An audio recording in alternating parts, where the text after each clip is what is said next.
Hello, Eric King coming to you once again from Nugget of Truth and the Shepherd's Way. This is part 5 of Students of the Seven Seals. I hope you've watched part 1, part 2, part 3, and part 4. They build upon each other and we continue to go deeper in this study, and it gets more interesting as it goes. So today we're going to be talking about that third seal. We covered the first and second seal, and we're going to be talking about the third seal, which is the black horse.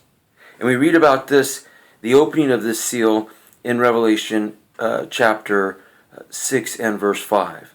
When the Lamb opened the third seal, I heard the third living creature say, "Come." And I looked, and there before me was a black horse. Its rider was holding a pair of scales in his hand. Then I heard what sounded like a voice among the four living creatures saying, "A quart of wheat for a day's wages, and 3 quarts of barley for a day's wages, and do not damage the oil and the wine." What we see here in this horse is basically something that amounts to an economic problem that amounts to an economic crash and famine. Famine's involved. Perhaps famine's what causes the economic crash, but famine and economic problems are certainly pronounced here. Black representing the color of bad, dark things going on, things that are not honest. We see historically that this horse has been riding, like when we look at the Dark Ages.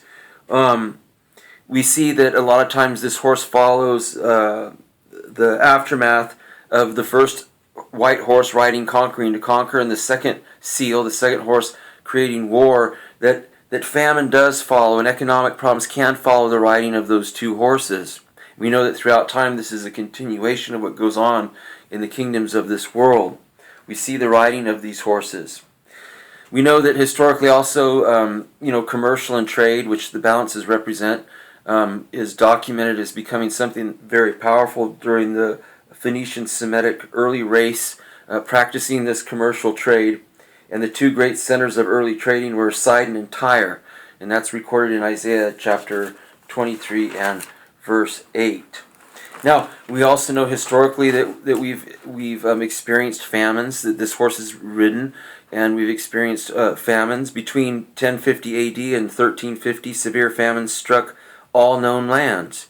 In the 1300s, Egypt, England, and all of Europe experienced extreme famine. And there are parts of the planet now, because of unquote, unquote, global warming, or whatever you want to call it, judgments of God is what we call it here, because of the immorality of specifically the United States, to whom much is given, much shall be held accountable for. But we see that famines continue to go on. But this final famine, the final ride of this horse will culminate in the famine that the final Antichrist will bring, because he will break that covenant in the middle of the 7-year tribulation with Israel, and he will set up an abomination which causes desolation, and many people will die, especially those that do not want to take on the mark of the beast.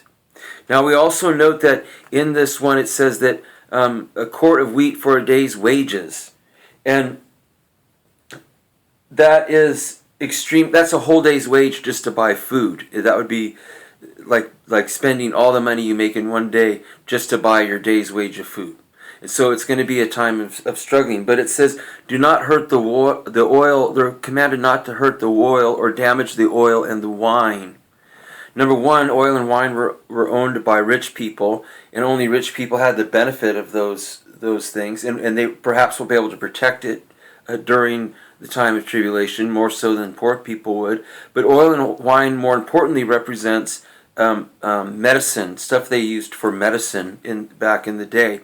And so medicine is definitely going to be needed during this time, so people are going to be very cautious and careful about oil and wine. And so that is what this text is ultimately referring to. We're talking about a time that the final ride of this horse, normal purchasing power will be reduced to about 1/8 of its former level. You think you've got problems now going to the gas pump. People that are left behind have something yet to experience, unfortunately, that's not good. So we get to the fact that these horses have historical applications that we can see they've been riding, but we know that they're going to have one final ride in that Antichrist. And now we get to the fourth seal. And that we find in Revelation chapter 6 and verse 7. When the Lamb opened the fourth seal, I heard the voice of the fourth living creature say, "Come," and I looked, and there before me was a pale horse. Its rider was named Death, and Hades was following close behind him. They were given power over 1/4 of the earth to kill by the sword and famine and by the wild beasts of the earth. Now, this fourth seal and final horse represents ultimately death, and it not just by murder and war, but by pestilence and disease, by sword, famine, plague, and wild beasts of the earth. Now, there are wild, after the first riding of the first three horses in that climax, over 1 billion people, according to the math, over 1 billion people on planet Earth, a fourth of mankind and more, will be dead. That's a lot of people in the first. If you were to say this is going to happen in the first 3.5 years of the tribulation, imagine that many dead people. Now, its rider is named Death, and Hades was following close behind him. Hades are those that are not in paradise. That means all those in Hades, the rage of those in Hades is not too far behind these people, and they're about ready to meet in the lake of fire. And they were given power over 1/4 of the earth to kill by sword, famine, and plague, and the wild beasts of the earth. Now, this to kill by wild beasts of the earth, we've seen Rome of old throw Christians to the lions and bears and watch them get eaten. So this could be referring to a time during the Great Tribulation when the Antichrist will be entertaining the sick mobs, the satanic mobs, by doing such things as throwing the true believers in God to wild beasts to be fed on national television. We don't know.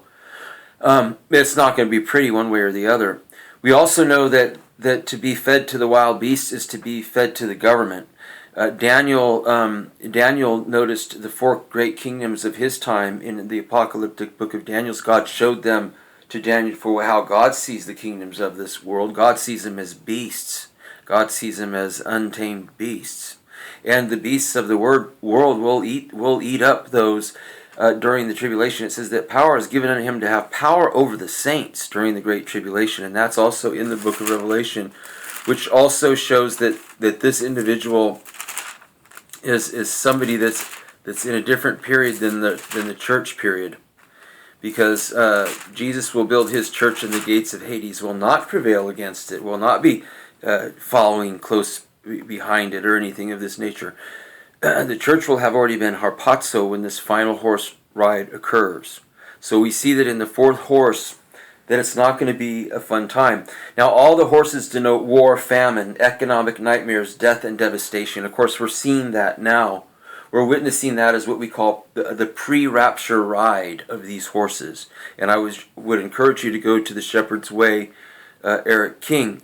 And on the search engine of our TSW blog, you can type in pre-rapture trouble, and you can read articles that we've documented, even heavenly signs that are occurring in this pre-rapture trouble time.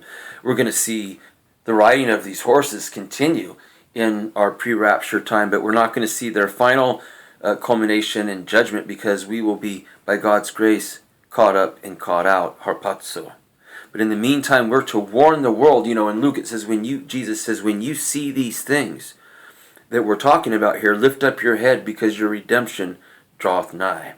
So I would encourage you to continue here studying. We're going to do 2 more messages on the students of the 7 seals, and we're going to answer some deeper questions regarding other issues on this subject matter. Please, again, continue your studies here. Don't give up. Use your Bible every day and pray. Talk to you later. Bye.